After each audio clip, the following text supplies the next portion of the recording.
सुप्रभात प्यारे बच्चों, हिंदी की कक्षा में आपका स्वागत है। आज का विषय है हमारा वचन। आओ बच्चों, अब हम वचन के बारे में जानते हैं कि वचन क्या होते हैं और हम इनका इस्तेमाल कैसे करते हैं। वचन। मोहन के पास एक बिल्ली है, रोहन के पास 5 बिल्लियां हैं।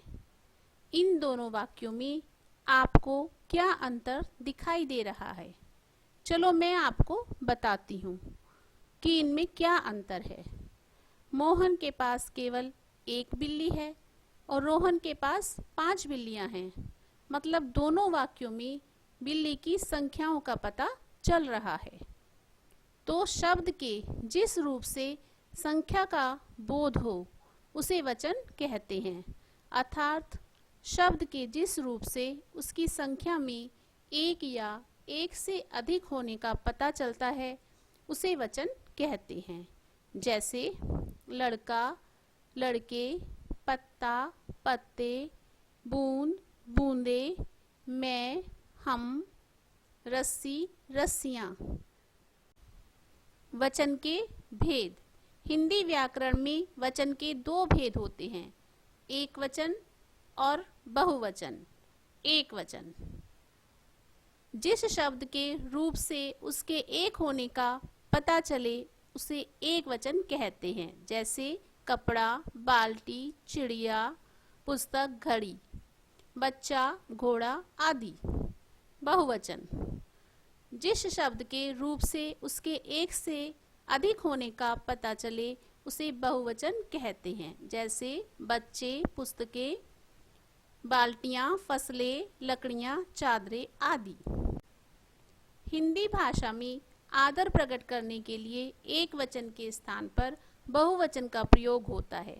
जैसे मास्टर जी पढ़ा रहे हैं, मेरी माताजी बाहर गई हैं, पिताजी आप कब आए।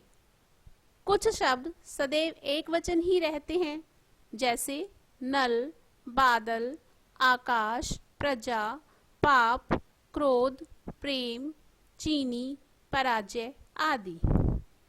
कुछ शब्द सदैव बहुवचन ही रहते हैं, जैसे प्राण, दाम, दर्शन, दुर्लभ, आंसू, सोना, धन, समाचार, होश, भाग्य आदि।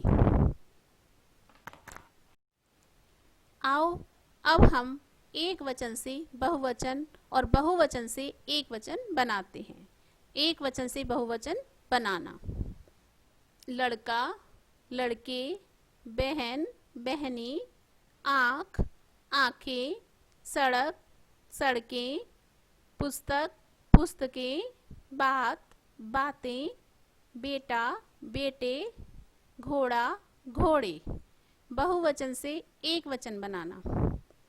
केला, केले, केला, कन्याएं, कन्या, कविताएं, कविता, अध्यापिकाएं, अध्यापिका।